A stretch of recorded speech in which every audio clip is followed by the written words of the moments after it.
Brian Kelly yesterday opened up his press conference speaking a little bit about the defensive challenges. Stewie, this is number 2 of Kelly talking about what's happening right now on that side of the ball with Matt House's group. Well, I mean, I think you start with, 3 of the 4 games on the road against top 25 opponents, so outstanding teams on the road, Florida State, Mississippi, Missouri, all quality opponents. And certainly, we wish we could have, fared better in a couple of those games. But, we're certainly, playing at a high level offensively, and we need to continue to improve defensively. And that's, obviously we've given up too many points on the road. But I think our guys have done a great job in their preparation on the road. Clearly, outside the Florida State game, we had a great chance to win the Mississippi game. So I'm really proud of the way they've handled themselves on the road, but it's been a difficult schedule. And so we're seasoned, we're right in the hunt, and, the season's in front of us. So with 5 out of the 6, remaining at home, we feel like we're in a good position. Let's go take care of business. Some of the changes or some of the things that they may be finding on defense that could be a cause for hope here that the defense could be improving into this stretch? Sustain it. Well, obviously that's the challenge. We feel there's some light there at the end of the tunnel for our defense. We feel like the progress that was made up front is going to be sustainable. We're going to have to make some more progress on the back end of our defense. We've got to go compete for some balls that we think that we're out there for us to get. I think we are going to get better because of the experience that Whit Weeks is getting at the linebacker position. He's just getting more reps and more time out there.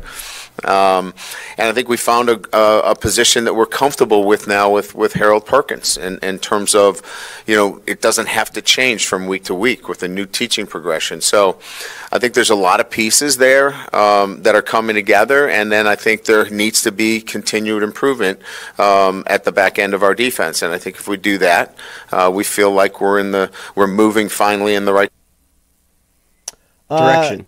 Kelly yesterday speaking on his defense there. And look, I was watching a little bit of Caskey's Clicker last night, and Caskey was talking about this Auburn matchup for this LSU defense, and it may be one where you can build off of last week, right? Where, I mean, look, we talked about it yesterday. They're never going to be great. This group is not going to cross over and become some dominant defense over the next couple of weeks. They can find some type of rhythm or some type of beat where they're good, right? I mean, something that they're confident in. And last week, the 2 turnovers that they caused, and even the sack fumble that, I mean, I don't know how they didn't recover that ball. Like I said, Savion ran into Braden Swinson, and it tripped him up because he was running wide. Like he had a lane that was just him and green couldn't catch grass. his feet. Yeah, and then he hit Braden Swinson, and then it made it worse. All that weight. And then weight. Perk was on the hunt. Perk was the farthest one away from the football. Right. And he still almost got that thing. I got to find that thing. Speaking of Perkins, this is Kelly 16.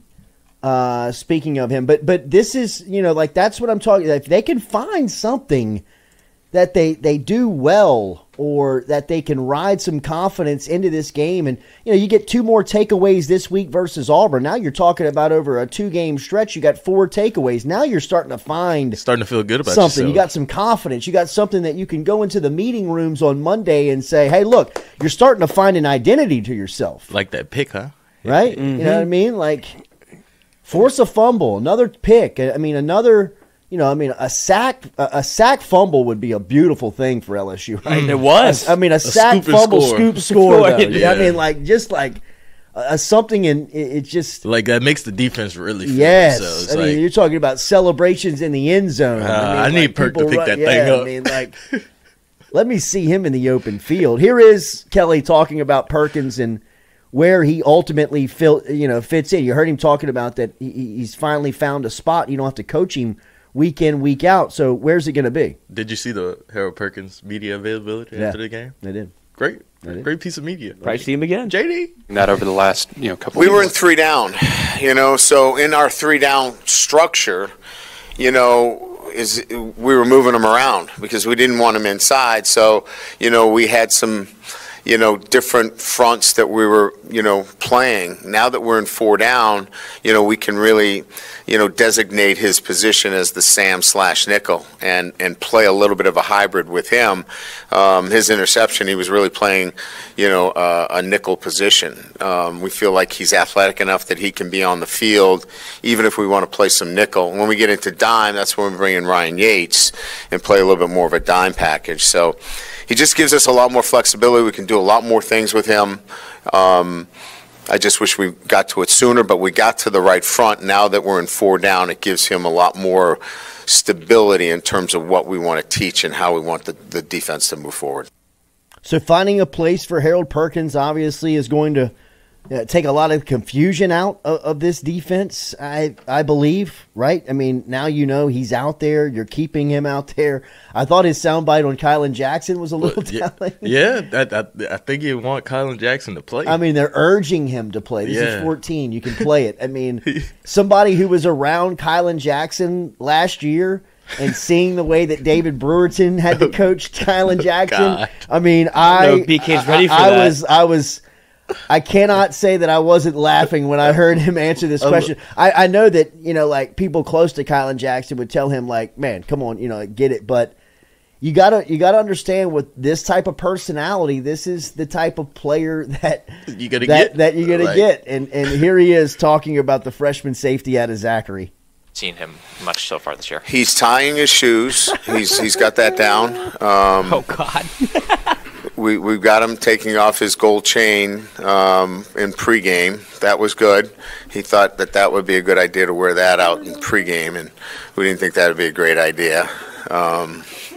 So you can imagine by those 2 comments, he's coming along, but it's a process. He's a great kid. We really enjoy him, but this is a process. He's only been on a couple of trips. So I would say that, he's a guy that we want to keep moving forward, but he's young, and he is just figuring it out as we go. But I'd like for him, to continue to move forward, with an attention to the little things that are important, because he's got a lot of ability. His upside. Now that he's healthy, as you know, he's been fighting, a couple of surgeries, but he's got to keep growing. If he keeps growing and keeps moving in the right direction, you probably see him on the field by the end of the year. See, that's one of those sound bites that I think you're gonna have 2 camps. You're gonna have one side who believes that. I think overarchingly we all agree that it is a process, right? Like that there is a process. But at what point in the process do you say, look, your evolution and your maturity is going to keep happening off of the field, but the team needs you on the field now? And I don't know that about Kylan Jackson. I'm not saying that I know that about Kylan Jackson, because even when you were out there at practice, you rarely saw him because, like BK said, he was suffering from some setbacks, some injuries. So he hasn't practiced a lot, but he's now on the field and he's out there preparing. He's not doing everything the right way, as you hear Kelly kind of speaking about the style of Jackson. But he also says in that soundbite, if he continues to track right, he'll probably be somebody that you see out there before the end of the year, which tells me that, like, internally they're like, this kid can play. You know what I mean? Like, whether it's, the gold chains or his shoes untied or he's a little late to pick up his smoothie or class, whatever it is, I mean, he's got to get that stuff right. But he's going to come up and hit you now. Like, I mean, he's not scared of contact. He's going to play physical, and he's going to make mistakes. Again, I mean, I can't go anywhere now without people, like, asking me about Denver Harris. And it's like, I get – my deal on Denver Harris has always been, yes, I know his dad. I lived with his dad. And, I mean, I've known Denver since he was a kid. my deal has just been like, I'm watching the same game everybody else is watching. Denver Harris is not a lockdown corner, but to me, he's the best option that you have. You just have to live with the mistakes. He's going to make them, right? Like, I mean, I'm not telling you he's going to be he's not going to be Charles Woodson. He's going to be Patrick Peterson, right? But you got to take the good with the bad, right? And I mean, like some of these guys that you're like, hey, look, I mean, like with Ryan Yates. I thought his answer on Ryan Yates yesterday was, I mean, so that was one freshman he's talking about in Kylan Jackson. Here's 11. Here's him talking about the other freshman safety in Ryan Yates. Needs to develop. The next man in, it's the next man up. We don't have a lot of options, but that doesn't take anything away from him. He's done a nice job for us, and we have some confidence in him. We think that his next step is playing with a little bit more aggressiveness and confidence. He's a really good player. We want to have him let it go and, play maybe a little bit on the edge a little bit more. I mean, he doesn't want to make a mistake, and I told him, listen, it's okay, just go play. But he's a young player, and he wants to be, perfect. And it's nice to have a true freshman in there that is so conscious about all the little things. But I think he's just got to go play and let it happen. But he's the next man up in the nickel situation. See, like that's what I love hearing that. You know what I mean? Like that to me is what the whole roster should be. Like the next man up mentality is the best guy for the position has to play. And whatever's happening with that guy off the field, whatever's going on in the process, I understand. People are at different lines of it. But if the field is suffering, on the field is suffering as bad as it is in the defensive backfield, those guys got to get out there.